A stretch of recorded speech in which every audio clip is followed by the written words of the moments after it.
Hello and welcome to Talk from Superheroes. Hey everybody, I'm Andrew Rivamy. And I'm Diana McCullum. And you're listening to Talk from Superheroes, where every week we discuss a piece of heroic television or film. And this week on the podcast, we are following up last week's episode. If you listened to last week's, you know our opinion on the first Avatar, and you know that I had a cold. I'm doing and sounding better this week. Okay, so one thing has gotten better this week, Andrew's health. I can guarantee you that. Now we find out if a second thing has gotten better this week, the Avatar franchise. The Way of the Water. The Way of the Water. The Way of the Water. So we're talking about the follow-up, Avatar 2. Avatar, The Way of the Water is what we're talking about this week. James Cameron's 13-year later follow-up piece to Avatar. We're excited to be talking about it. It is a new movie, and as we do always on this podcast, if you're a new listener, welcome. But whenever we talk about a new movie or TV show, we give you a spoiler-free review. So in case you're on the fence about seeing it, unsure if it's worth your time, or just want a little bit more information or a taste of the episode, we're going to give you a spoiler-free review in just a moment. Then, once you hear the theme song, that is going to be when we head into our spoiler-filled section of the podcast. But for the spoiler-free review, let's start with the simple question. Diana, did you like it? No, I did not like it. So that's that section all tied up in a neat little package. Neat little package. But if I have to say more things to fill this hour, no, I did not like it, but I will say, considering this movie is half an hour longer than the last one, it's over 3 hours, I did like it more than Avatar 1. So I think that's really saying something. This movie didn't make me mad at any point. This movie is too long and it's very boring. And those are like the worst parts about it, which is great in a way. It's really boring. It's mostly about the kids. It's not about the adults, and that sucks. I hated that. It's just so many shots of the ocean and of nature. And it's really beautiful. I'll give them that. Everyone who's saying this movie looks incredible is absolutely right. It looks so good. It is over 3 hours long. It looks good for too long. I see why it took 13 years. You got to render 3 hours of all these ocean shots and everything. Nothing's real. So yes, I will say I think the action's a little better. The story's a little better. It's a little bit more logical. Nothing makes me mad about it, but it is just so long and so boring. So yeah, not like a total, not as much dunking maybe as the first one, and I think a better film, but also still not good to me. Andrew, did you like The Way of Water? I'm very similar to you on this one. I do think it's better than Avatar. It's better than Avatar. I do think that they've improved. Even though it is longer, I think it is better paced out. It's more evenly dolled out. So I do think it's got a stronger rhythm to it and a stronger act structure. And this movie actually has something that I don't know if it necessarily has a theme or an arc, but this movie has characters. Yeah. The first movie did not have characters. The first movie was about the planet. Yeah, the first movie was just here's a marine guy, he's blue now. Is that anything? And there's not really anything. There's no charm. At no point am I I really know how this character talks to that character. No one has defined characteristics. In this, it's still not a written movie. It's still not close to what I would consider writing in any traditional sense of succeeding at writing. But it has characters with characteristics, which at time provides charm. I agree with you that this one's more about the kids than it is about the parents. It's actually kind of a different movie with different lead characters. Yeah. So it is very much a different vibe, but these new characters have charm and characteristics and some things that I enjoy about them. I still don't think it really has anything to say. I think in a lot of the ways it's kind of just doing the last movie again with different characters, which is pretty sad because the last movie was just Pocahontas with CGI, and now this is the last movie again, but with more water. So I really don't know how he's making 5 of these, because it's the second one, and I'm going to say it's the exact same movie as the first movie. Yeah, you know how people say, like, Force Awakens is a remake of A New Hope, but at least Force Awakens was different characters and, like, 60 years apart? Yeah. And this is, like, 12 years apart and the same characters. Yes, I would say so. Yeah. I would say so. Yeah, the same characters. Yeah, it would be like if Force Awakens, it was the same place, same characters, but Tatooine got flooded, and it's just it's still the same movie. Anakin again. would love that. That would be nice for him. Well, yeah, I do think I think it's better than Avatar. I think it has some charm. I think it's paced better, but I still don't think it's a well-written movie. I do agree it looks good. Looks incredible. It definitely looks better than the first one as well, because the first one was like groundbreaking, but it was one of those things where I'm like, oh yeah, that's groundbreaking, but I never enjoyed looking at anything in the first one. This is one that I actually do find aesthetically pleasing. It's not as hard on the eyes as the first one was. The lighting is a lot better. It's just a much better looking thing than the first one. I will agree with that completely. It's much nicer to look at, and it is. Here's a compliment I will throw to this movie. It is nice in this day and age to watch a heavy CG movie that does not feel like it was rushed out. Yes. This movie was finished. This movie may have been finished for a long time. I mean, it's been 13 years, so you would hope it's done. But I don't know if we've ever seen a movie this CG heavy that is this complete and makes me feel like good about who worked on it. In at least a decade. Yeah. Yeah, or maybe even more. Maybe since the first Avatar. Yeah, since Jurassic Park. Yeah, it's like Jurassic Park, the two Avatar movies are the only two where I'm like, everyone who worked on this finished their job. I hope we're not abused in terms of work hours. They clocked out at 5 and they were like, we still have 3 more months and we're almost done. Mm-hmm. And I'm happy for those CG artists. Yeah, I can fully get on board with that. It definitely feels, at no point was I like, you can still see that character's wedding ring. You know what I mean?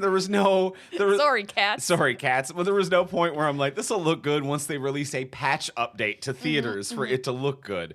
So yeah, it does. I agree with that. At no point was I like, ooh, it got a little sloppy there, or this or that. There's some things I disagree with, but even the things I disagree with, I'm like, that was intentional. You completed it. This is to the best of everyone's capabilities.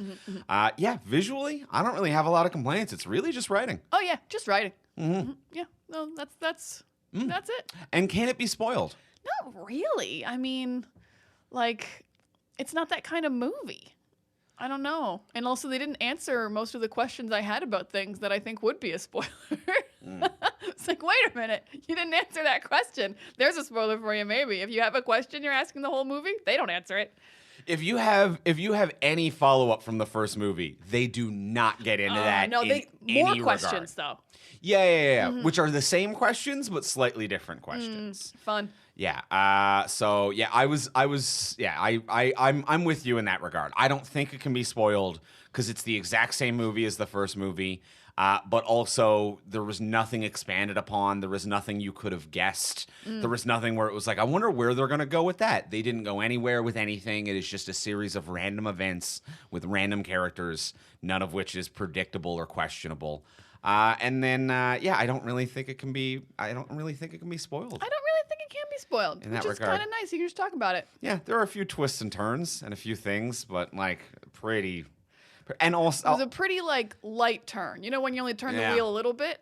Yeah, and it's just the premise. Yeah. And then on top of that too, I'm going to be completely unable to name a single character in this movie other than Jake, the lead character. Hey, Spider. And the human boy. Of course, a human boy was named Spider. So, not exactly a memorable cast of characters. At no point am I really going to spoil a fan favorite on this one, you know? Yeah. Jake's still here. Yeah, it's not exactly. Boy named Spider. This ain't a Fellowship of the Ring. This is not, you know? At no point am I like, can't wait to catch up on what your boy Legolas is doing. Oh, here we go, Gimli. Like, at no point is it going to be anything. And those names are as ridiculous and made up as these ones. Yeah. But they're said and exist better. All right. This is going to be a fun one. We're going to have a lot of fun. Before we get into the spoiler-filled section, though, we want to take a second and thank our wonderful friends and sponsors over at Masterclass. Over at Masterclass, you are going to learn so many things from the world's top instructors at Masterclass. It is going to be so much fun. These short, high production quality classes that you are going to take on a wide range of topics. Anything you want to learn about, the world's top experts probably have a class on it on Masterclass. You can learn magic from Penn and Teller, so why not get in on that? I've been taking some of the classes in comedy from Steve Martin, and Steve Martin is a living legend. Why wouldn't you take classes in comedy from Steve Martin? A living legend who continues to create. Only Murderers in the Building is also a banger. Like, just nothing but hits from a legend, and you can learn from him as I am over at Masterclass. And this is also the only place you can actually learn filmmaking from James Cameron. Very true as well. So if you want to know more about making sea pictures in the water. If you want to know more about the exact way in which the water... This is the only way to find out about his process, actually, in like the 40 years of filmmaking he's been doing it. That is true. That is true. So some amazing stuff going on there. And I think the other thing that's really like fun about the classes at Masterclass is that you can go on there for maybe a specific topic or a specific instructor that interests you. But since you're there as well, expand your mind. Try out some things that maybe you didn't think were your primary driving goal. You know, you could go in and find out, learn about chess from Kasparov. You know, there's so much that you can just play around with while you're in there. Yeah, once you're done taking the class you maybe signed up for, I was just like scrolling through. I'm like, oh wait, I want to take every class? Yeah. Like all of them are interesting and there's something to learn from every single one. And like you don't have to watch them all at once. They're cut up into small snippets so you can take in the whole thing at one time if you want, or you can do 10-minute classes bit by bit.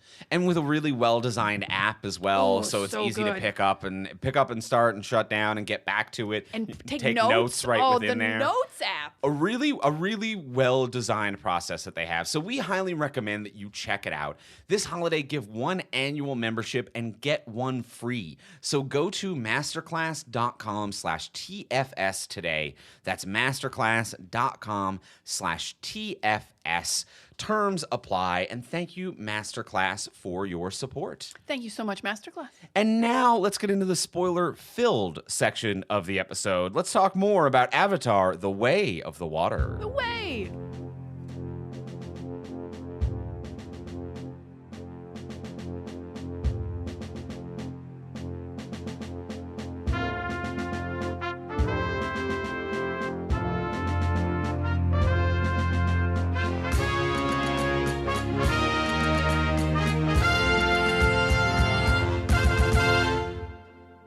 All right, now we can spoil stuff. We can spoil I guess. The unspoilable movie. Mm-hmm. Andrew's feeling better. This franchise is feeling a little bit better. Everything's looking up. This is a little bit better. This is a little bit better. Yeah, like I actually think the third act is pretty fun.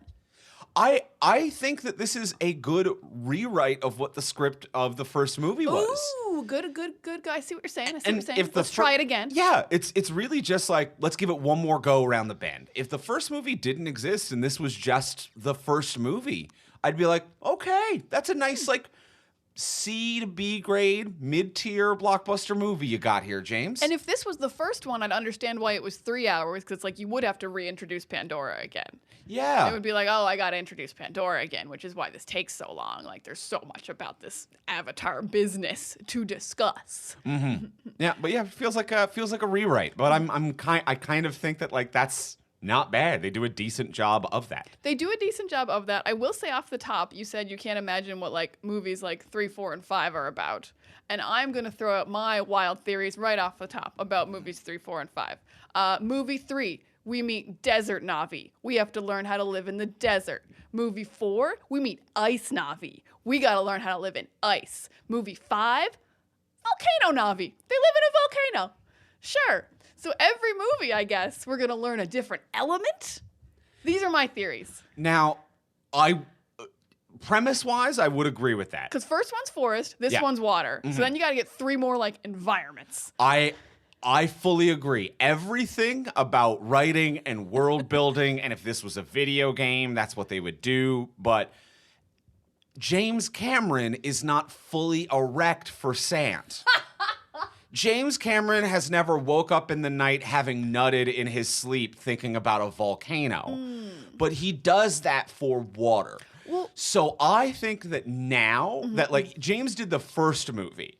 Not much water in the first one. And not much water, but James is like, if the studio lets me, if this is even slightly successful, I am going to make sure that they are forced to be wet and I am fully erect for the next 20 years. If any dive instructors will work with me again. And now that he got a little wet, he's never letting an actor get dry again. I think that there is no scenario in which it is not mostly water from here on out, because James Cameron is just too horny for that.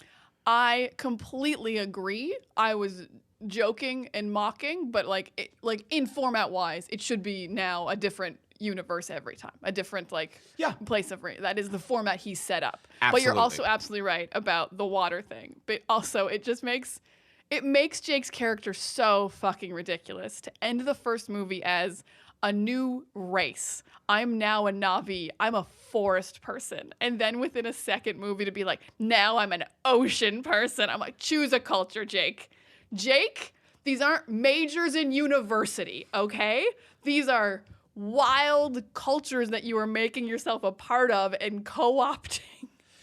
Of all the things to continue as a theme from the first to second, the absolute insistence on how fun it is to co-opt another culture is a wild thing to stick with. Will not deny how fun it is to co-opt a culture and to become a leader of it and to figure it out better than the people who've been doing it their whole lives. White Savior, the sequel. To do it again, to show up and be like, you're not one of us, you don't know our ways. I'll learn your ways. And in fact, I'll probably be better at them than you are. Some will say I'm pretty much you. And in fact, at the end of the movie, you will all agree that I am you. Me, the outsider, who's learned your ways so good that you're all floored. Absolutely furious to me that Rey from Star Wars gets mocked as a Mary Sue for being kind of good at the Force right away. And no one gives a shit about Jake Sully here, master of multiple cultures. No, and all of their ways.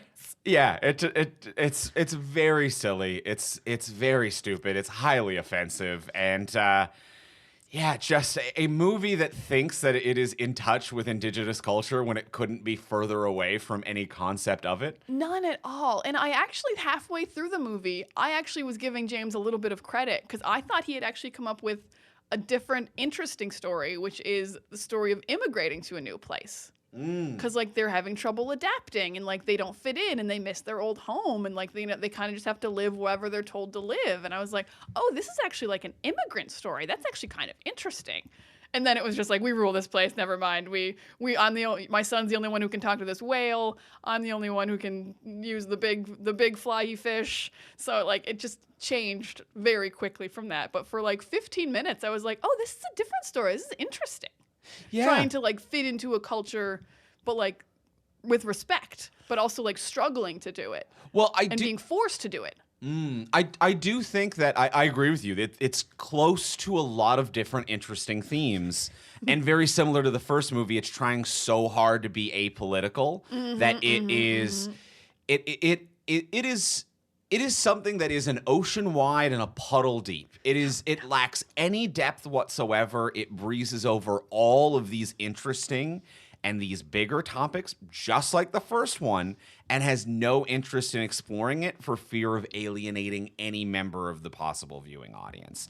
And I think that the story of an immigrant family is a big one. I think that there's so much more that's unexplored here. The fact that apparently Earth's doomed. Earth is doomed. Earth is doomed. And Edie Falco brings it up once, and it's never explored. So this is another example of, in the first movie, when it was my brother was killed in the streets for nothing but the money in his pocket. I'm for the paper in his pocket. And it's oh, things aren't going good on Earth. And in this one, she's like, Earth's doomed. We're here. Okay, what happened? As someone from Earth. Yeah. What's going on with Earth? Our nuclear war, environmental disaster? Did we strip it of its resources? Is it some kind of a class war? What has fallen apart on Earth? But they can't say anything because they don't want to offend anyone. So it is just Earth is doomed. And that's why we're literally, before we're mining space. Now we're literal colonizers. We are colonizing because we've destroyed our home. Or they won't even say that. Our home is destroyed and destroying in some way. and we are here. And it's like, okay, what do you have to say about that? Like, now we have an immigrant planet.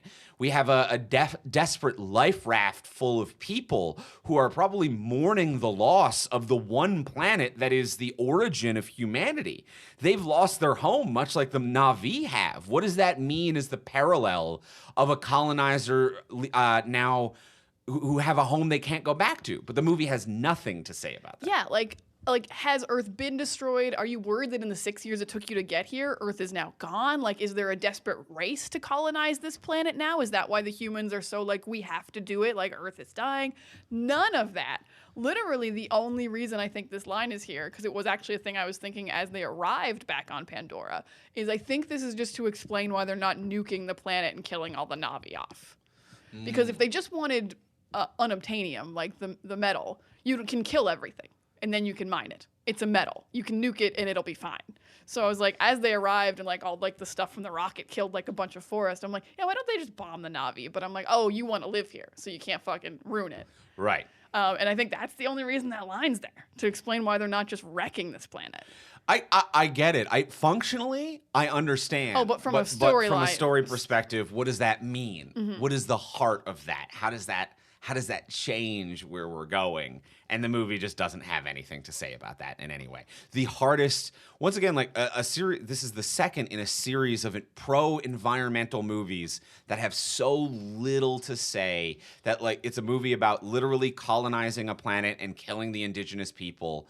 And the most controversial opinion it has is that whaling is bad. A thing that has been illegal on Earth since the 70s. Do you remember that episode of Blown Away?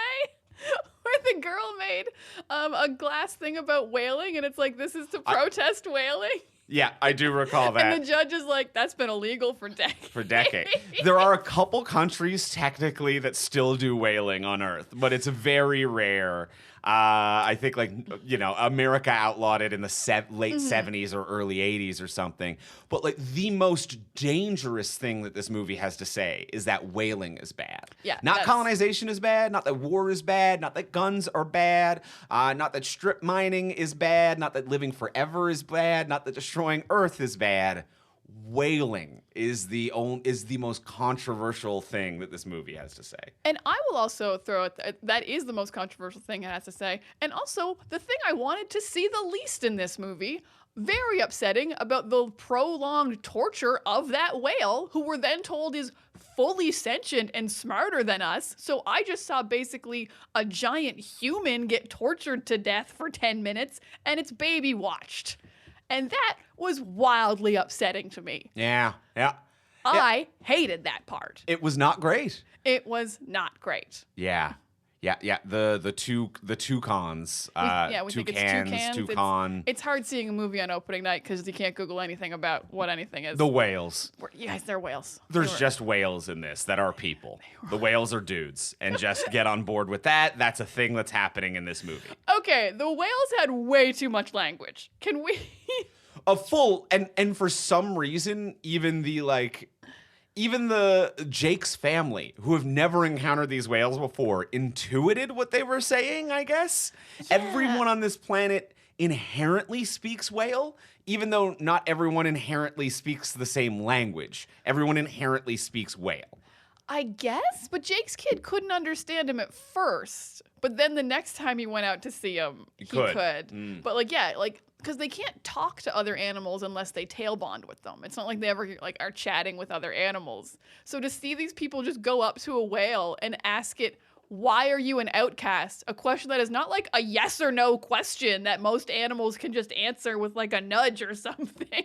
Like that's a paragraph answer. Yeah, that's a full long form. That's a short story. That's an essay. Why are you an outcast of your family? It's like not a question a whale can answer, son. They cannot. And the fact that the whales also ask you essay-long questions. When the whale asked that woman, how is your baby? I'm like, wait, you're a whale. The whales are their brothers and sisters, though. I can understand that kind of symbiosis can happen, but, like, it's a whale. Yeah, when Jermaine Clement says that they have, like, philosophy and physics, I'm like, they don't have fingers. where they don't have any kind of like mathematical ability. They don't have an abacus. They don't have any tools. Yeah, they can be naturally smart. They can't have physics. I'm sorry. Right. They don't have a chalkboard. There is no way for them to convey, other than through verbal language, for them to convey mathematical formulas. Yeah. There's no whale Pythagoras who figured out how to calculate sides on a triangle, and then the whale then was like, everything was conveyed. Yeah, there's no way. That's not a thing. That's not how that happened. I believe they're definitely really smart, but humans are naturally smart, and someone has to teach us physics with a textbook. Written language was one of the biggest things to humanity. Huge deal. Huge deal. Huge deal. Very big deal was written language. So yeah, they made it way too big. But this whole movie is very... It's that Garth Marenghi from Dark Place quote to be like, I know writers who use subtext and they're all cowards. And the film is always, the movie has been that from the first movie. It's James Cameron being like, what if we were one with nature? No, literally one with, you plug in. You're literally one with nature. You don't understand. Nothing's a metaphor. You're one with nature. And what does that say about humanity, James? But you're one. Like, you literally become one. And the planet is one. The planet's living. And that's not a metaphor. Okay. It's literally one living thing. The planet's living. No metaphors. And there's no metaphor. Like, nothing in this movie is a metaphor in any way. Everything is the literal interpretation. It absolutely is. You do not realize how much you love metaphors until you watch an Avatar and you're like, give me a metaphor, buddy. Please give me one thing that is a metaphor. One thing. I think the only thing this movie has that I like is, maybe I'd like it. Yeah, I think I like it. I like the idea that, like, you can't just be passive or you'll be destroyed. I like that, like, the whale fights back. Oh, yeah. Which is, like, a pretty, like, the whole thing is about that. Like, the Na'vi have to fight back or they'll just be wiped out because humanity sucks. But the lesson isn't humanity sucks. The lesson is you have to fight back. Yeah. It's, because it doesn't want anyone who's part of humanity in the audience to be like, hey, I don't think humanity sucks. It really does not want anyone watching this to feel a feeling. It does not want you to feel bad about yourself. At no point, like, literally, you could be like an oil baron who is currently like, I need to watch this movie real quick before I fly to the Amazon and I'm trying to plow and bulldoze another plot of land. Also, I'm a representative for an oil company that is leaking on an offshore tanker right now. And you could go see this movie and leave feeling no real guilt for yourself because this movie does not want anyone to feel a feeling of guilt or any introspection about a humanity or any of the problems that we have. I completely agree with that because if you are that oil baron you just described, you see Edie Falco's character and you're like, well, Earth's being destroyed. I have to. Yeah, I have to be here, of course. I am forced to do this. Even if you are one of the final whalers left on this planet, on Earth, and you watch this movie, even you are given an out of like, well, you're a biologist and you're studying whales. Because Jermaine Clement's character is like, seem as redeemable. He's like, oh, he just wants to study the whales. He's a nice guy. We're doing sustainable whaling is what they're doing until a weird guy who's not technically the military. All these guys are ex-military who work for the corporation and they've gone rogue. So not only is the government, and that's the other thing too, this whole like, we're coming here to colonize because we got nowhere else to go. Who's we? Are you America? Last time you were the corporation. Are you the UN? Are you some new faction? No flags on anything. What representative of Earth are you? But there's so much removal to be like, well, keep in mind that the bad guy, he's not America. He is not America. He's not a soldier. He's not the military. He's a ex-military private contractor who has now gone rogue. So he also doesn't represent corporations either. And he also doesn't represent the whalers. So if you are a whaler or a corporation or a soldier, do not worry about it. You're not this guy. No one needs to feel bad watching this movie about which is a parallel about how we're destroying our own planet. And no one needs to feel bad about that. but we need to just see that we're destroying our planet. Truly heartless art.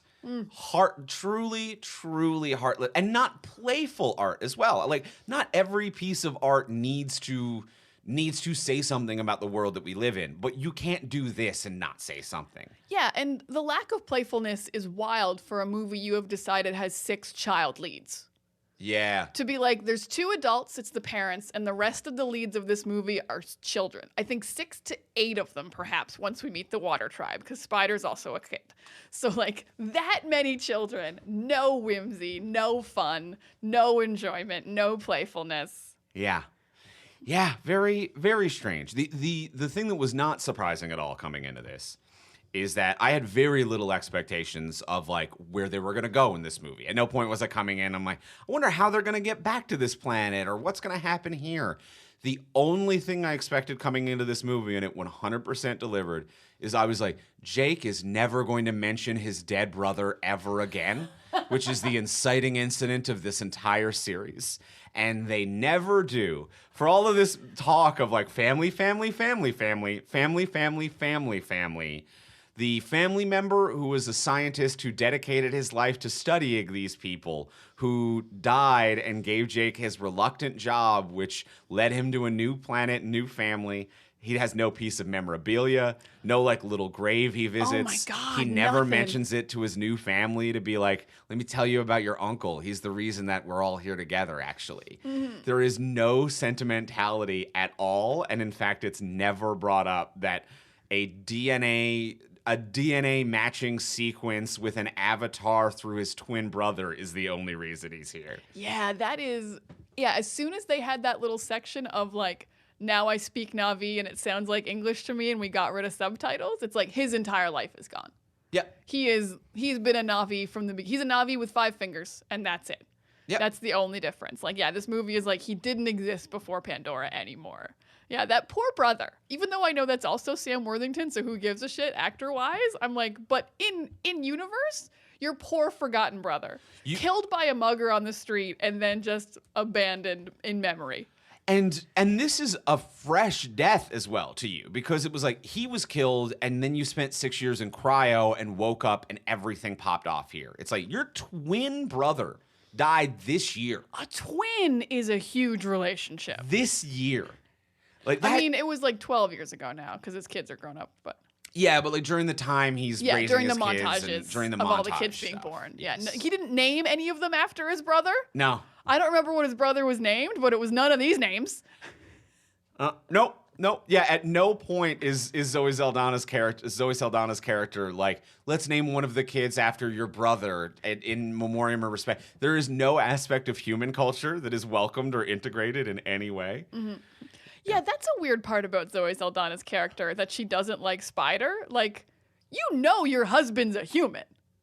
Yeah. You're fully aware you've held his human body. And you were like, oh, this is Jake. This is the real Jake. I know you're human. I've seen it with my eyes. You are a woman living in denial if you just don't like one human child in your camp. And especially when one of the, again, a million potential meaningful themes about this movie is that there is no difference between any of us. We're all sentient life. Oh, that'd be nice. I'd like that. But instead, it does seem to be there is a hierarchy of species. And Jake traded up, and you should just find the higher species and co-opt their culture. Mm-hmm. That's how you win. Mm-hmm. How you win is finding the better one and becoming that. Yeah, because and then looking down on all of the other ones. Yeah, because like all of the military people become permanent Na'vi, and they're all like, cool. None of them are like, I liked being human, or I miss my old digestive tract, or I wish I could breathe the air of Earth again. I can never go back to Earth permanently. Yeah. Like, that's gone. And everyone's like, that's so cool that we're Na'vi. Their entire thing is that they are now permanently Na'vi, or permanently avatars, I guess. Not real Na'vi, they're avatars. So these military specialists are now permanently avatars, and their mission that they've been assigned is the genocide of the Na'vi, meaning that their success ends with a world they're not allowed to live in. Like, it is a very depressing thing, and it is just a, like, if we win, I have to kill myself. My entire purpose is the genocide of the species I now am. I am hell-bent on a destruction that begins and ends with me. Yeah, like, eventually, a human soldier will kill me. I will be executed after completing my mission. Yeah, they will be like, and we have to be the dominant species as humans, and we will kill you. Or literally every human will become an avatar. Yes. Yeah. Those are the only two options. Those are the only two options. Which, actually, if you have to take over this planet to live there, and then you could breathe the air, actually, it's definitely what's going to happen. Yeah, I could see them going in that direction, for sure. Because, like, no one's going to want to wear masks permanently. We know that for a fact, people. Yeah. I don't know if you've been outside during year 3 of this pandemic. No masks. No one wants to wear masks permanently. So many people would die on Pandora. Yeah, most of humanity. Put a mask on, and they'd be like, no. Absolutely not. Maybe that's what happened on Earth in this scenario, and it's only the mask people who have survived to go to Pandora.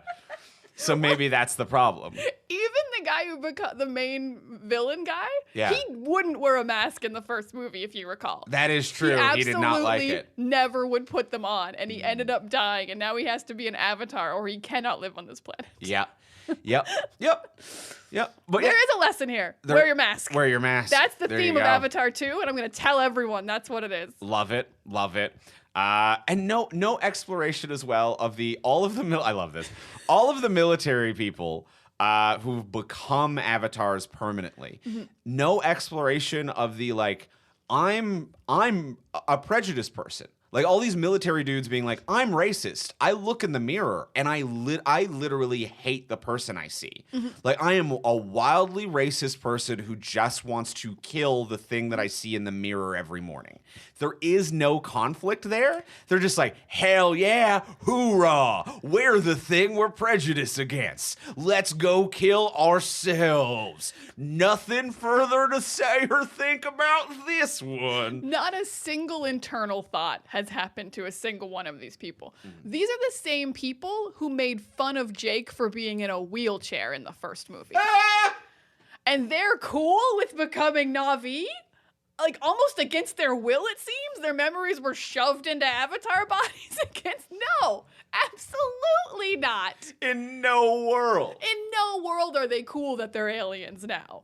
And, like, instead they were just like, oh, it's not quite right. I'm going to have to add my old tattoos back. And then I'll be cool with it. That girl who had all those fucking tattoos. Thank you for bringing up the tattoos. Because here's what bothered me most about the tattoos. This one dude, I think he's a human dude who's doing the briefing, is like, we hope... Oh, it was Eddie Falco. Eddie Falco is like, we're sending you in because we're hoping they're going to think you're indigenous Na'vi. And they've got wildly human tattoos all over their body and guns and camo. And one of them, it cuts to one of the soldiers, and he has a tattoo on his arm that says no fear. And I'm like, I think the Na'vi are gonna know that you didn't get the no fear tattoo on the planet in the tribe that you're in. I'm willing to bet I think no fear is probably not a thing on Pandora. I bet that wasn't written in Na'vi. That was human English. Also, tattoos are not ingrained in your DNA. Why do your clones have your tattoos? I assume they got them after they woke up and just were bored. They woke up with them. That was did they? They woke up with them. Oh, no. So they're clones, which are already not their clones because they're half human, half avatar clones. And second of all, they're not clones at all. This is a permanent body you're stuck in. Yes, but I just mean it's not their genetic identity, because Giovanni Ribisi is like, here's what it is, we've downloaded your memories and we'll put it in some random thing. Like, that's not what a clone is. It's not what a clone is. No. None of the... It was so important that Jake had to genetically match his avatar. All of the sci-fi world building in this series truly hates itself and is the most uninteresting, conflict itself bullshit imaginable. Let's let's like summarize from 1 to 2. From 1 to 2, some of the discrepancies and differences of like what the fuck between the first and second. between the first and second movie, what the fuck is going on. In the first movie, the only reason Jake becomes a Na'vi is that they make these avatars and they have to be bonded to a DNA sequence, which then you've got to go into an Assassin's Creed like Animus and Wi-Fi connect your brain to this brain, but it's DNA connected and his twin brother died and only a handful of people can do it and it has to be linked up with your DNA. This movie, the second one, hard starts with, yeah, we just upload your memories of dead people into their avatar clones. We've just always had the ability to just make avatar clones from scratch. We don't need to do this uplink thing. We just have it. Also, we can just shove a living person's memories into an avatar then. Mm-hmm. You never have to do this sleep in the pod thing in the first movie. Like sleep, wake up, your avatar's asleep if your body's not in it. Like you could have just copied Jake's memories, not physically sent him into space. You could just have a clone army. You could just have a clone army. Also, this is immortality, by the way. Yes. You've also created immortality. Yep. If you can just download your memories and put them into new bodies, it will. Into cloned bodies. Which I assume you could do with non-avatar bodies, so you can just continuously clone yourself. Yeah, if we can make avatars, we can make humans. Yeah, absolutely. Absolutely. So all humans are immortal. This is a different movie entirely. This is why Earth is destroyed, is that, you can't have all humans be immortal forever. So there's immortality, and also we don't need the uplink machine, and none of that from the first movie makes any sense or is necessary at all, even though it was load-bearing for the plot of the first movie. Absolutely was load-bearing. The other thing from the first one to the second one, I gotta talk about that Pandora as a planet has the two both most valuable things to humanity. Okay.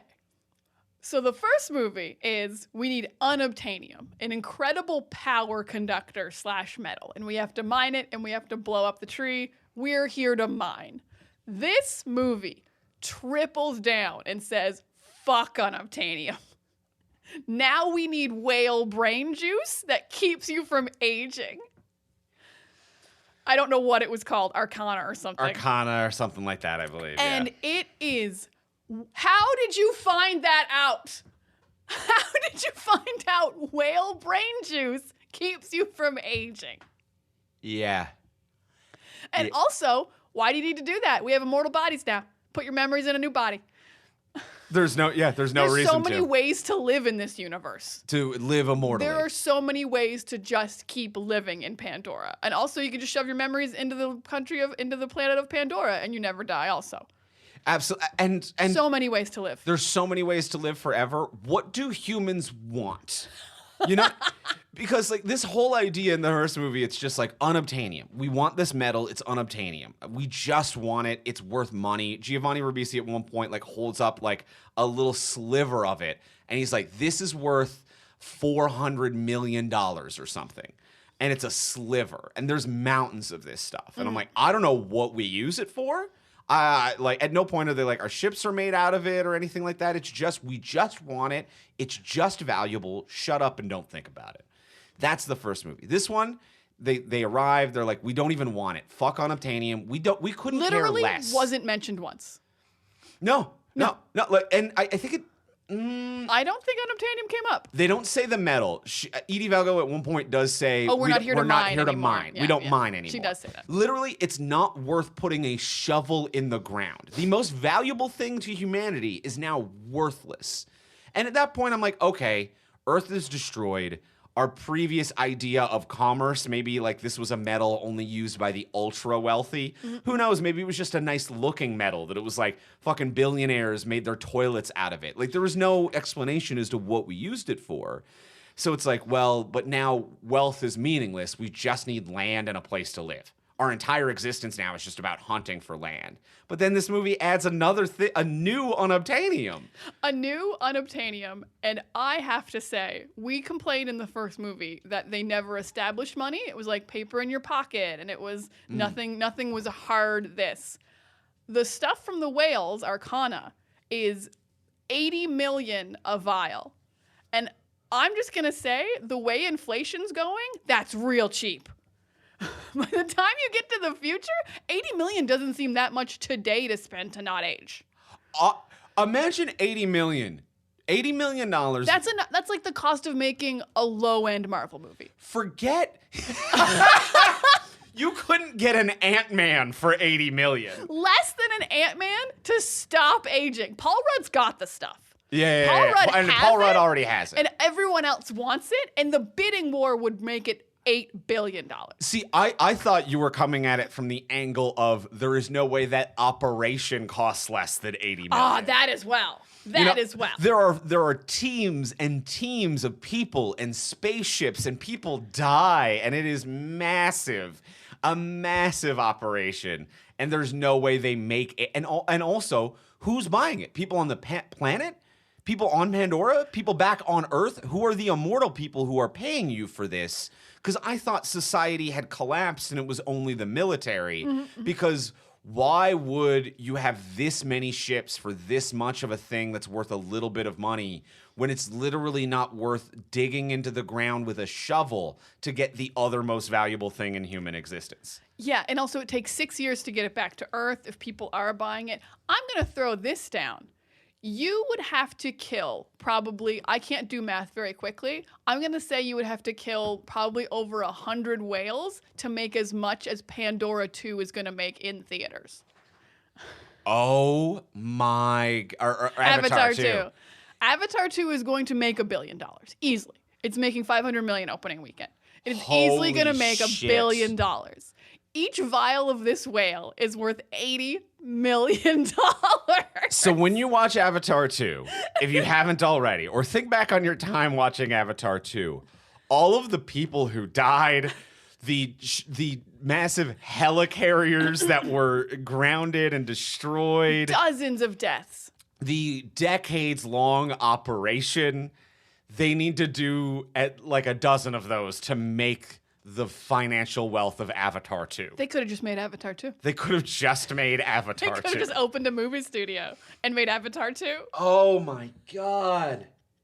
You are killing me with comparing it to the current day finance of Avatar 2. 80 million is not very much money. It's not enough money.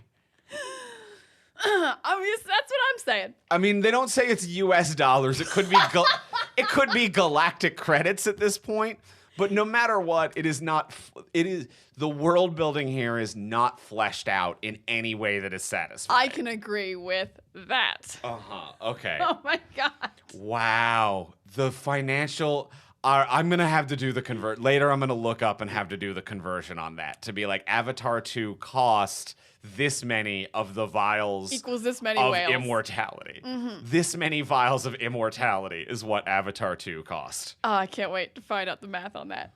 Whoo! What a mess of a world building.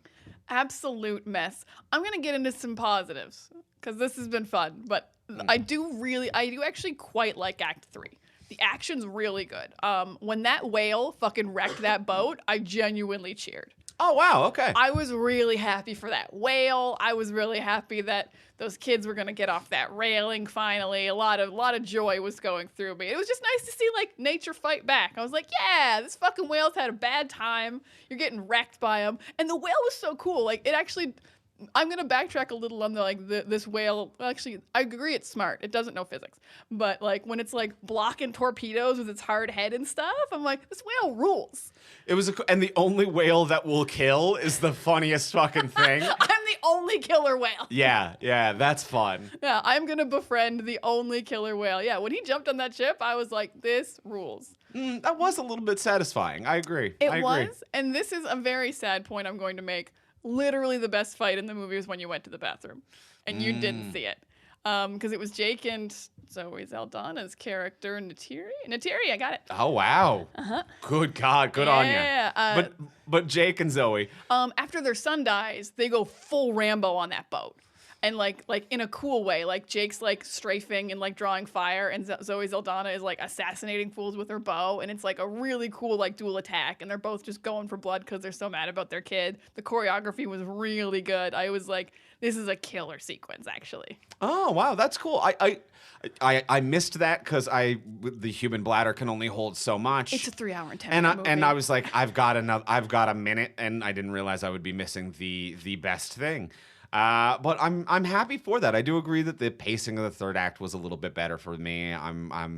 It's unfortunate I missed that sequence. I think the underwater escape stuff was a little bit tense. Yeah. So yeah, some of that kind of worked for me. Yeah. It was kind of like too many people trapped under the water. But it was like cool that the boat flipped. I'm like, oh, it's Titanic again. Let's be real. Yeah. But and it's the abyss again. So it's just. Yeah. I mean, I think like the Titanic flipped. So. Right. The first act of the abyss when the rig is sliding into the trench. Yeah. And things are flooding. Very similar. Yeah. So he floods. James has refined this technique over the years. Yeah. Mm-hmm. So yeah, too many of them were in there drowning, but it was a cool sequence. And it was too many repeated plot points. When the kids are tied to the railing and then cut and then captured and then tied to the railing again, and even one of the kids has to go, "We're tied to a railing again." And I was like, yeah, I feel you, kid. Why I also am wondering how and why you are tied to the railing again, a thing to create tension that we just did as a plot device. And also was in the first act. Yes. The first act of this movie was the kids are captured and we saved everyone but Spider. And they all got slap braceleted. I didn't mind the parallel of bookending the first and third act with that. I actually kind of like that, to be like, we're getting in trouble in both scenarios, except in the first act, it is Jake's idea of like, we just have to run, we don't stand and fight. And now this third act idea of like, we stand and fight, we fight these people.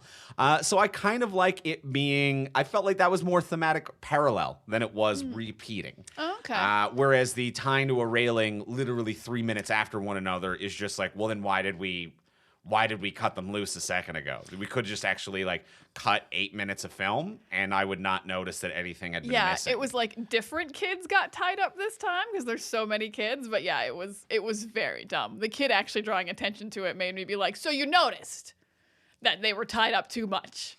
Yeah. Boo. Yeah. If you get tied up in the third movie, I'm leaving. I'm walking right out that door. I'm done. No railings, no slap bracelets. We're out. But the ship stuff did work for me. Yeah, most of the third act worked for me because that's like when things were popping off. And I will say that like even just like an even spread of act breaks throughout the movie, where it's like it's a 3 hour movie, but it's like 1 hour is act one. Like at 1 hour mark, it's like Jake and the Sully family are like, we've got to go across the ocean. Act 2 is like figuring it out. Act 3 begins, like the third hour begins with the whaling thing. Then it's like, we have to do something. Like it is a very even and well-paced, though too long, but very like evenly spread act structure that I think flows pretty smooth, and the third pops off the most. Yeah, it's done correctly with too much in it. Like it's too long, but if you equally shortened all three, you would have figured out how act structure works. Yeah. Way to go, James. 100%. Now, I will say one of my positives, to get positive for a minute, and a similar positive to the first movie, is that Zoe Saldana is doing everything that she can again. She is crushing it again. No one does I am emotionally shook dry scream the way that Zoe does. Like just that like but like there's no like in-breath before. It is just completely caught off guard, dry screaming.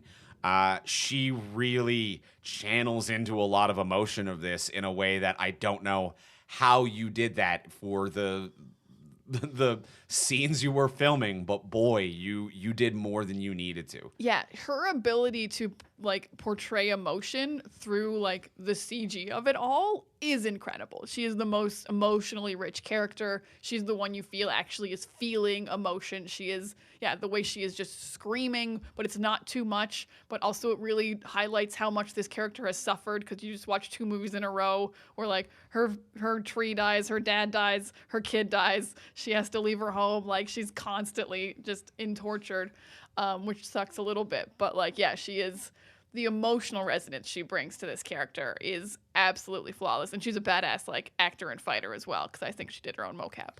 Like she moves differently than everyone else. She's the coolest moving Na'vi.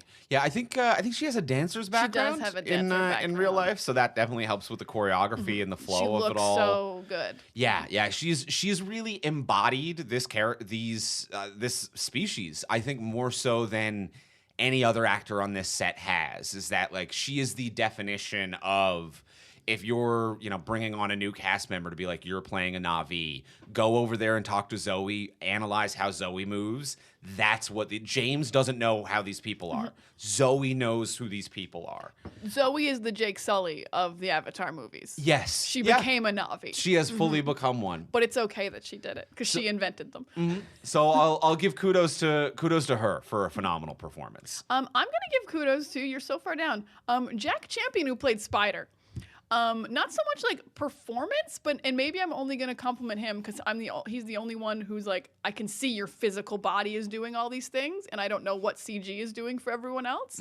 Physically, the stuff he had to do was crazy. Just like the way he would just jump into crouches like Spider-Man style and like climb over stuff. I was crazy impressed with this kid who's 18 years old. Yeah, there were times where like flat out I'm like, I don't know how they cheated this, but I feel like you just jumped down a like 20-foot flight of stairs in a single bound and your legs should have broken. Yeah, that was either the most flawless CG I've ever seen, which is very possible because these are the Avatar movies, but like bodies always look just a little bit wrong mid-air, and his looked just like in little things like jumping off a roof of a building, but not jumping, like parkouring down, that I'm like, yeah. I think he did that. It never has And it looked natural, but also like human. Yeah, in the air is always when like real human beings that have been altered digitally look altered, because you get a moment of like weightlessness where things just don't have weight. There's no gravity, or like frames just kind of like maybe double or skip, or like something happens and it loses that human effect. But this never has that. So yeah, I'm with you. Either great performance, great parkour, great physicality, and also not an annoying kid. Like for a kid character who is a living embodiment of co-opting a different culture as well without getting to physically do it. And I think for a large swath of this movie, the only human actor dealing with human shit on set, the only person not in a mocap suit. Like for him, this is like an 18-year-old dealing with the equivalent of like Ewan McGregor filming the prequels, where it's just like, here you go, you're a man in a green room, everyone else is tennis balls, good luck. If Ewan McGregor had to be shirtless the whole time, and an 18-year-old who's worried about what his abs look like. Like this poor kid. And like, because that's like, he's 18. He does not have the confidence to just be like, it's fine if they don't look good. Like, he must have been killing himself filming this thing. And then also in that like gas mask for a lot of it as well, where it's just like, now you've got, not only do you have the vulnerability of being like shirtless and relatively pantsless. Yeah. But you are dealing with the human vulnerability of that situation as like a human actor. And then you are also dealing with the fact that you have to play it as physically empowering as a character when it is a vulnerability as a human actor. Yeah, you're the only one naked on set. Everyone else is in mocap suits or like water suits or wetsuits. And then a lot of the times with a physical apparatus over your face, your greatest asset as a performer, which granted you can see through it, and I'm sure that there were times where that was a real mask and times where they probably CGI'd the glass in for reflection purposes. But either way, it's like you've obscured one of your most valuable things. You've obscured and restricted one of your most valuable things as an actor. You're feeling vulnerable. You need to play powerful. The worst possible situation an actor could be put in, and the kid does a great job. Yeah, I felt he was friends with everyone. He had the most pop on screen. I was actually like, as much as I didn't like the main bad guy, I was like, hope we go back to them, because like it's the most like vibrant part of this movie. Like they're like contentious relationship of like, I don't want to help you, but I don't want to die, but I also want to leave this base and maybe try to get away. Like there was interesting stuff happening there. And I think interesting is the key word, where like, again, it was not interesting. Like, not a theme, but like a premise where I was like, yeah, this is actually really a ripe story to tell, where and not like the other big stuff that this movie glances over. But I'm like, this is a clean and simple story of a kid who was abandoned by his father, who now believes in the opposite of what his father believes, but reluctantly neither one of them want to give up on one another. I'm like, this is actually a really great micro story that you've written. And on top of that, his father is now one of the people that he likes, but mentally he's not. Yeah. So many crazy layers happening to this story potentially that will not be explored in any way later. But a lot of potential and a nice micro story that really pops and really works, and probably like I might say one of the best arcs throughout this, and maybe the only. Having to choose to save your dad or not, like that was actually interesting, or let this guy die. Yeah, I will say that the two brothers, so Jake Sully's kids, he's got 4, I think, kids. He's got 4. He's got 2 girls, 2 boys. Okay, 2. I mean, 3 if you count Spider, but we won't count Spider. Sure, yeah, and one of the girls is the adopted clone baby of Sigourney Weaver? ? We can get into that in a minute. But the brothers story, I actually think was a good micro arc as well, even though it might be the primary, I guess, like emotional driver throughout this movie. But this, like, I'm the younger brother, I'm a fuck up. I'm the older brother, I'm the one who's always covering for him and taking the heat. Which one of us is gonna change over time? Not a new thing, but a simple structure that works, and it gave them characteristics, and it added a little bit of the heart and charm. And it took a bit for me to buy into that as well. Like the first time or two when the younger brother was like, I'm the fuck up everyone hates. I'm like, I actually haven't seen that. That's weird. But they do hammer home that premise, I think, after they say it, they do it. Yeah, I think he did it, and like we just didn't know them or were able to differentiate them enough, because like one of them gets hurt in the first fight with the train, but I'm like, I don't know who is who, and I don't know who was in charge, and I don't know which one's older. Yeah. So I don't know which one to be mad at. Like, am I mad at fault? Yeah, am I mad at the one that was hurt or the one who was not hurt, and which view is which? So like we don't know them well enough when the first thing happens. And yeah, then it does compound. You're like, oh, okay, older brother is like cool, and I like him a lot more. Actually, I really related to him, and I wish he didn't die. But I knew you were gonna, because you didn't get a love interest. So you were toast. you gotta have a love interest. You were toast from the start. No love interest? You're out of here. Yeah. Also, another reason this movie's CG. They never would have killed a 14-year-old human.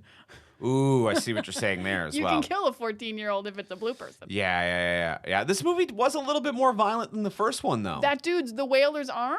That was like the only body horror. The only bit of blood you saw. Mm-hmm. Yeah, and just a little bit. I need to go back to Spider for 1 second. Oh, I had of course. one more thing about Spider. Just because we're like, it was so hard. It must have been so hard to perform.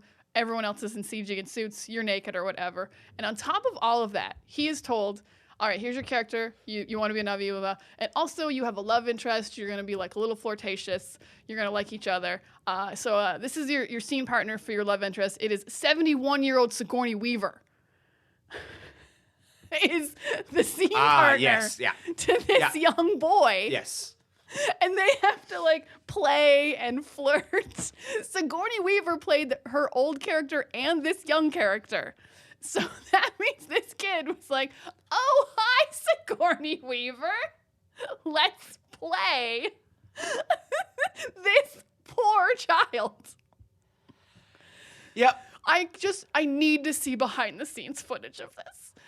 Of like, and also Sigourney Weaver is actually I mean, she looks incredible, but she's 70. Like, what do you talk about on breaks during your scene breaks? Well, I was just about to say, I'm like, I think Sigourney Weaver's character as well. I was like, I wonder how they filmed it, because I think she's like 4 feet tall in the movie, but they're all 7 feet and she's shorter than them. I think she's human so height. It might just be her height, and they've heightened everyone else? ? I'm like, did they do some Hobbit shit with Sigourney Weaver for her to have a love interest with a child? Which is all a very weird sentence to say. She had a love interest with a child, you guys. She did. Yeah, I'm not cool with that. No, that's not great. That's not, I mean, all of the things around her are just a horrible mess. These are the unanswered questions that we don't have anything going on with. Yeah. Who is your dad? Who is your dad, and what is any of this? Because the movie breezes past it so quick. So fast. That the movie might as well have the narration of Jake Sully being like, James Cameron wanted to continue working with Sigourney Weaver, so she's here again. They could have just said that and it would have made, frankly, more sense. Because during this montage of what happens over the course of 6 years, we get this line from Jake Sully that's like, and also, I forget the name of Sigourney Weaver's character. It's not Who even cares? I in the IMDb because only her current character is listed. Yeah, no one knows the name of anyone in this movie, so who gives a shit? But Jake Sully is like, Sigourney Weaver, somehow the planet brought her back to life. We don't know. And during that voiceover, we see the body of Sigourney Weaver in like a Bacta tank in a lab. Yeah. And I'm like, what do you mean you don't know? We're currently in a lab setting. Where did you find her? Like, what is it? You can't show me an artificial setting and then have the narration be like, it happened naturally. Like, these two things don't sync up, and this actually makes no sense at all. Did you find her body in the woods? No. And you put it in a tank later? I can answer half of this. Okay. Because Sigourney Weaver's human body was shot with a bullet. Yes. But the Avatar bodies are alive even when the humans are, like, not in them. Like, they fall asleep, but the bodies are alive. Okay. Like, you see, like, Jake and Neytiri in the woods, like, sleeping together when he's not in the body. Like, the body doesn't die when the human conscious leaves it. Okay. So I think Sigourney Weaver's human body died, but her avatar was still alive. And was pregnant. But, like, they can't, like, feed it or anything, so they have to put it in the tank to keep it alive so they can get the baby out. Okay. So the baby could gestate. They say that I am filling this in, but I think that tracks. That does track a little bit. This is more helpful than the film. Thank you. I try. Yeah, I wouldn't, if we hadn't watched it literally 4 days ago, I wouldn't have been able to track this. But yeah, because they tried to put her into the Avatar body, but the Avatar body, like, was alive. Right. And they live without a conscience. Interesting. Okay, this is helpful. Now, my theory is that Aya is the dad/mom. The mother of the planet is. Yes, of course. Obviously. Of course. Obviously. It's not Norm. It's not Norm. And we all just agree it's not Norm. Yeah. It's not a man Norm. who deserved more screen time yet again. Yeah. I was genuinely upset for 2 movies in a row we haven't gotten enough Norm. I saw this dude doing press, and I'm like, you've got 2 scenes, my guy. This sucks. It's over 3 hours long, and you have like 4 lines. You can't be like, this movie needs comedic relief. And then also, he only has 2 scenes. He's very good. You need to have comedic relief. We're not giving this guy any lines. Jermaine Clement's a straight man who isn't allowed to use his accent for some reason?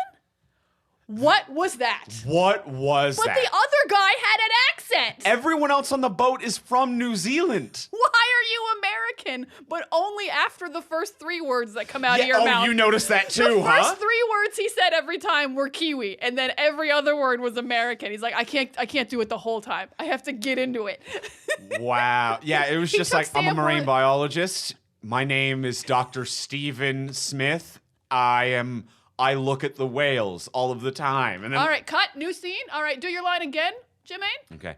I'm a marine biologist, and I'm Dr. Stephen Smith, who is here to look at whales. Love it. Great acting. You're wonderful. I didn't hire you to be a comedian for some reason in this movie. Why isn't he funny? Why isn't he funny? And why isn't he from New Zealand, the place that everyone else on this boat is from? So it is an accent that is established to exist in this world. Mm-hmm. In this world. In this world. There are Kiwis.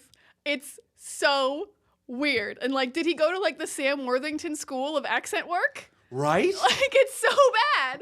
I don't understand. I credit to Sam Worthington. Oh, he sounds way better. His American accent has gotten way better. Really natural, really, like, I will say, he has greatly improved. Yeah, much smoother, much more easier to listen to, just much more casual. I'm not going to say, like, a great performance, but he isn't given a lot to work with, frankly. But it doesn't sound strained like the first movie does. Yeah, I believe it's his actual voice for most of the time. I believe in this movie that he could actually improvise in an American accent. Ooh, yes, he could not do that in the first movie. Yes, and I think that's the big difference between when someone is or isn't comfortable with an accent when they can improvise in it, because it's like you can sit down with a dialect coach and line for line go through every word you need to memorize and make sure that you get it in the accent you need to get it in. But Sam, there was no way in the first movie he could improvise and like have a conversation in an American. But in this one, I'm like, oh yeah, you've got it. You're in. This is no problem for you. Super smooth. Super smooth. But yeah, Jermaine Clement, why? Don't don't hire him and do this to him. And he is also a good dramatic actor, I will say. That, like, you know what? That's fair, but he's also not doing that. But he's also not doing that. He's just a dude who could be played by any dude, and he doesn't get to be his own natural voice. I mean, yeah, if you want him to be dramatic, he can still have his own accent. Yeah. He's definitely going to be a better actor either way in the existing accent. Yeah, there's some very confusing choices. So many questions around this. Hopefully we get an answer in movie 3. Yeah. And I mean, I still to this day don't know why Sam Worthington couldn't have just been British. British people exist. Well, also where it's just like, it's a movie about a colonizer. And it's like, yeah, I think you could have had a British lead on this one. And like all the Marines aren't Marines anymore. They're hired by a corporation. Yeah, so why couldn't they just be like ex-military people from across the globe? Yeah, whatever a British Marine is. I don't know what they're called. Yeah. SAS probably would be the equivalent officer type. But yeah, I'm feeling all wrapped up on Avatar: The Way of the Water. I will say that once again, it's another movie that feels like the cinematic of a video game you never get to play, or the screensaver of a thing.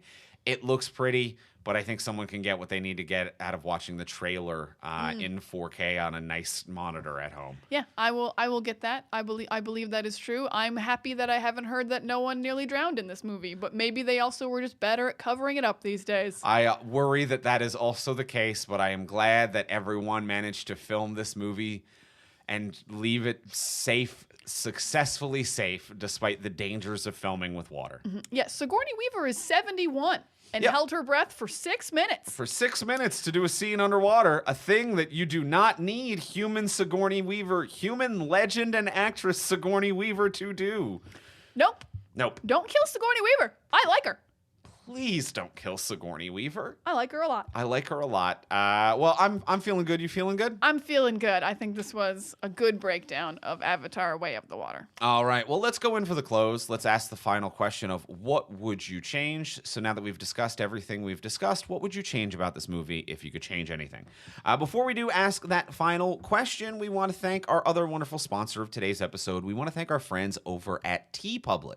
Thank you, TeePublic, where you're going to find your next favorite t-shirt or hoodie or tank top, all in the colors you like, all in different cuts, so many cool things. And on those products is going to be a design by an indie artist that you're going to love.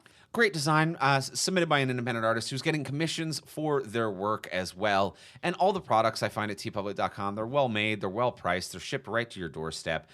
Some of the great independent designs, like one that I am really liking. Let's take a side step to a different blue person. I want to talk about our friend Sonic. Always want to talk about Sonic. Because there is a shirt called Gotta Go Fast, and it is a Sonic in Gotta Go Fast, and it's in the style of like an old Mickey Mouse animation. So I'm going to take a sidestep to a different type of blue boy, and I really like the Gotta Go Fast shirt this week. It's very good. I'm going to take an opposite step and go to Dune, the planet made of sand.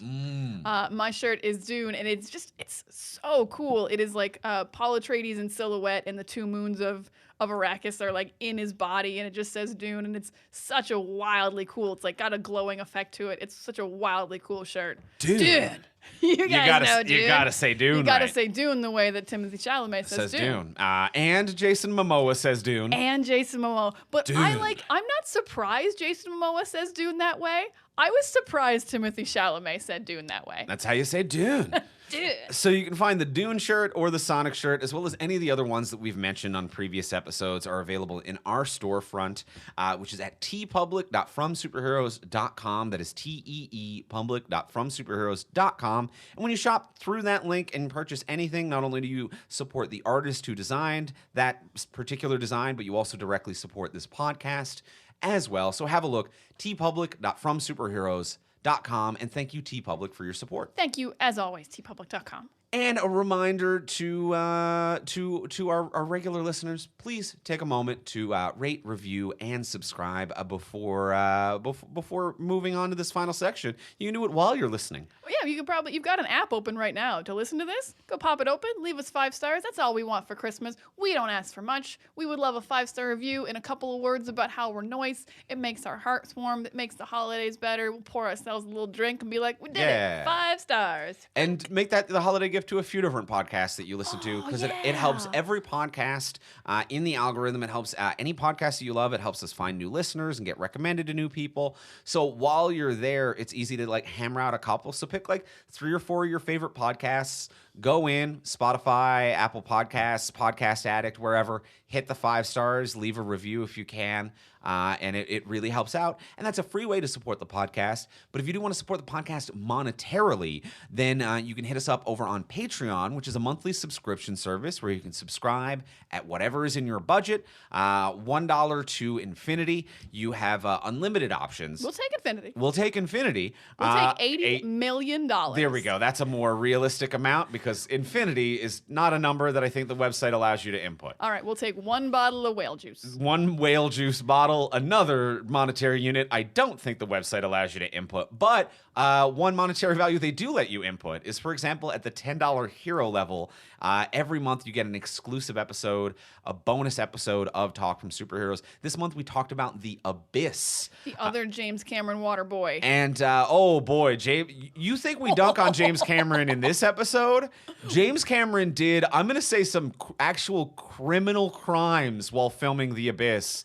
Yeah, it is an actual crime, a literal crime scene, I think, to watch The Abyss. We are being saints to James Cameron in this episode. Yes. He should send us a personal thank you letter. If you listen to the Abyss episode, then on the Way of the Water episode, we are currently James Cameron's best friend.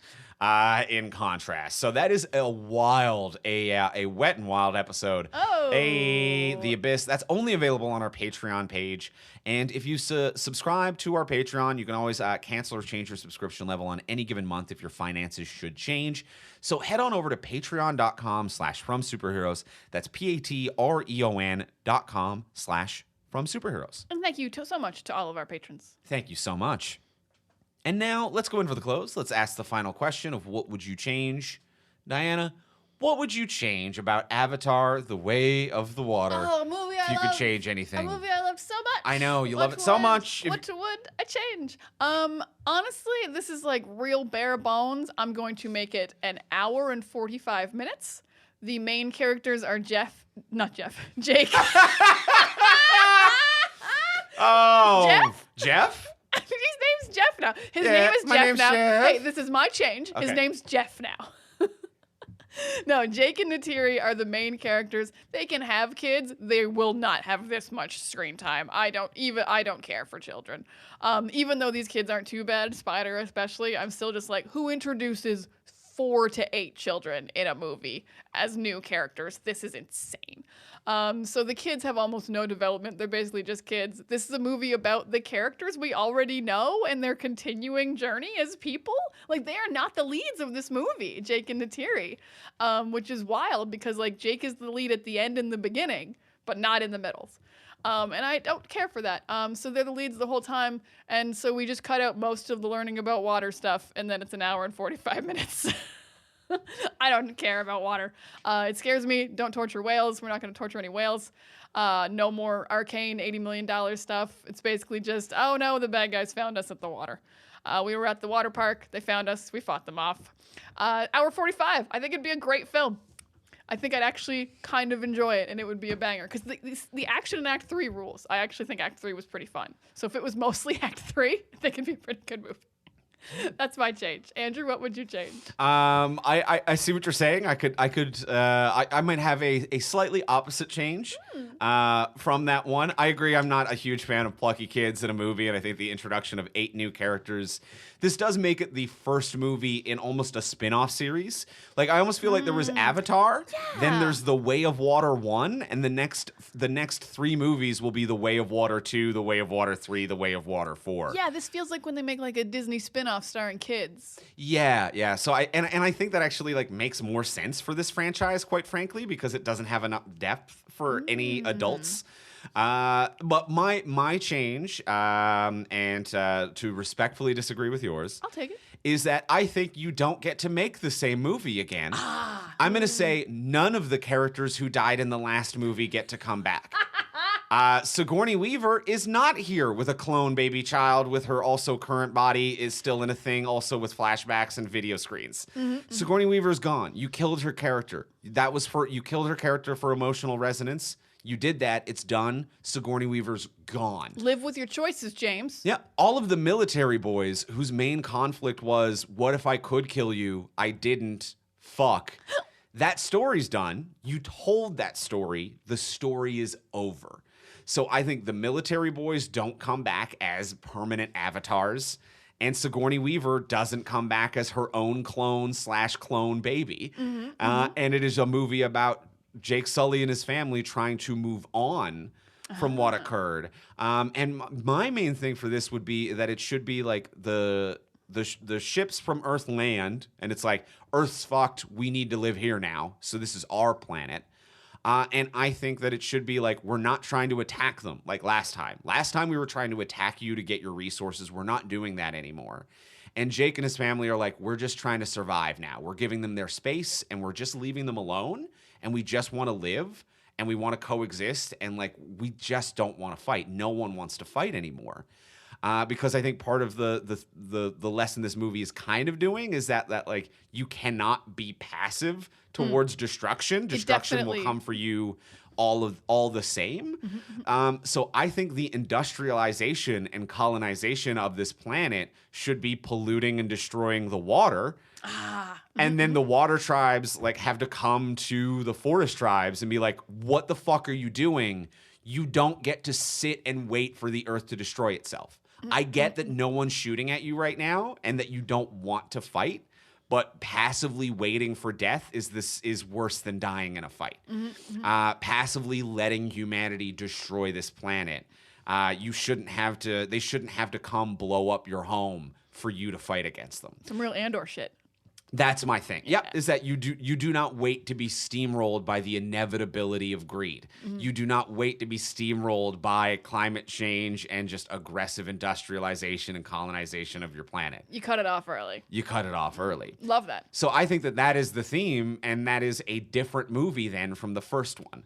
The first one is fight to defend your home, and the second one is fight to defend your planet. Go find the fight, versus when the fight comes to you. I like that a lot. It's too much of a theme for James Cameron to ever do. So it's invalidated immediately. He would not be the director to handle it. A different director does it. A different director's going to make Avatar 2. Absolutely. Than the man who wrote and directed the first one. That is correct. Okay. Yes. Bold. Yeah. Bold change. Hey, why the fuck not? We used to do that with movies. You know what I mean? Like Alien used to be like, here we go. We got Ridley Scott. We got James Cameron. Moving on. Fair enough. We used to let different people, all of these original Star Wars films, we used to let different people direct movies in series. Just go back to doing that. Not everything needs to be the auteur's vision. Bring back the Snyder Cut. You know, every director should be one person making 19 movies simultaneously alone as an island. Just let different people direct. But that's you know what? I'm getting off track. That's a different conversation, but I agree. I'm getting too hot here. We're too hot. We need to find our way to water. I'm getting too... You know what? I liked it. Not a bad segue. I got segues. Not a bad segue at all. Well, that is going to do it for this week. Next week, we don't know what we're doing yet. Guys, we have a slight problem, and we'll figure it out by next week. We'll have it figured out by next week. We'll get back to you. Absolutely. We'll put it up. There'll be an episode. We'll put it up on social media what we're doing next week. So we're not sure what we're doing next week because Christmas through January is kind of a dead zone for new releases. So we're gonna go to the old brain box and come up with a solution. So keep an eye on social media for that. But thank you for listening to this episode. We'll be back next week with another in some form or another. Promises. And in the meantime, if you want to get a hold of us, you can reach me on Instagram at Ivimey, Ivimey. You can find me at Twitter and Tumblr at Words of Diana. And you can reach both of us at From Superheroes. And we'll talk to y'all next week. Bye.